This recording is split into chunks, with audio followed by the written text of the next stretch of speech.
aqui quem fala é a Alexandra e eu vou apresentar um pouquinho sobre argiloviação, que consiste no processo de translocação de argila dentro do perfil do solo.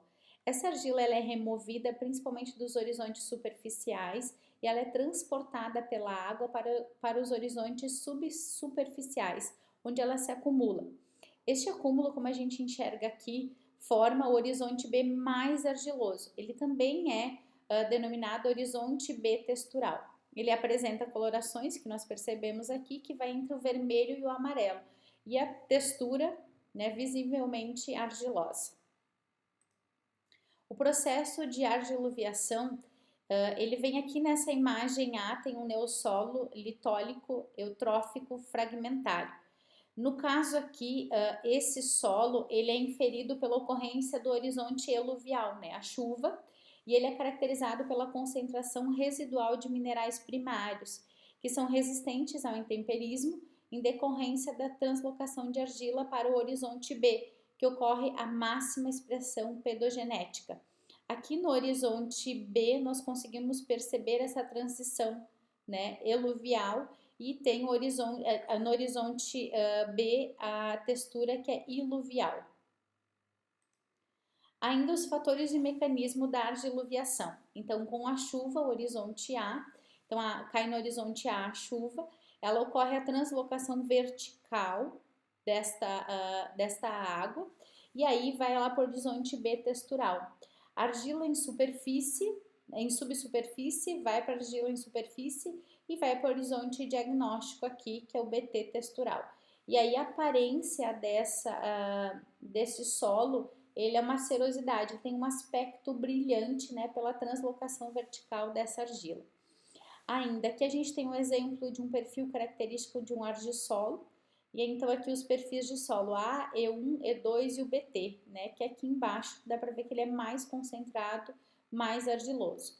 Esse aumento de argila no horizonte B em relação à superficial, essa presença de cerosidade ou um brilho, né? A gente tem a impressão que ele é mais brilhoso, inclusive, essa estrutura em blocos ou prisma, né, no horizonte subsuperficial. Esse perfil com contraste textural entre a camada superficial e a camada B. Então, a gente visivelmente enxerga isso aqui. Ainda mais, a gente tem um exemplo aqui na encosta do leste do escudo cristalino gaúcho, em que a gente consegue perceber isso, né? Que aqui o gradiente textural tem uma franco-arenosa, depois a argila e a franco-argilosa. E aqui neste lado nós temos uma franco-arenosa, uma franco-argilosa e argila. Esse argissolo vermelho e amarelo, ele consiste no distrófico típico, né? Que é daqui. Então, o GT elevado é característico de solos formados pelo processo de argiloviação, né, que também é conhecida como lessivagem, como os argissolos e luvisolos. A translocação de argila que ocorre do horizonte superficial A para o horizonte subsuperficial B é caracterizado com o horizonte do tipo B textural, como já visto anteriormente. Então, o manejo desse tipo de solo, né, o que acontece nesse tipo de solo? A argila se transloca para os horizontes mais profundos, ela cria um contraste que pode prejudicar o crescimento radicular e aumentar o risco de erosão. Então, três processos de manejo, um deles é a calagem, que eleva o pH, aumentando a disponibilidade de nutrientes, como o cálcio e o magnésio, e reduz os efeitos tóxicos do alumínio.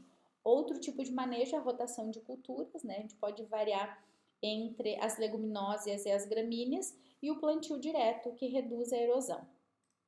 E por fim, a gente tem aqui o perfil do solo, uma imagem criada pela inteligência artificial, onde apresenta o horizonte A, arenoso, delgado, claro, horizonte E, onde é eluvial, onde tem o esbranquiçamento, né, a perda de argila, horizonte B textural, que é onde ele é argiloso, espesso, avermelhado, percebe-se também a cerosidade dessa argila, e aqui nós temos uma paisagem, uma encosta, né, que é onde ocorre esse processo, né, vem a precipitação e ocorre esse processo de argiloviação ou lessivagem, como também conhecido.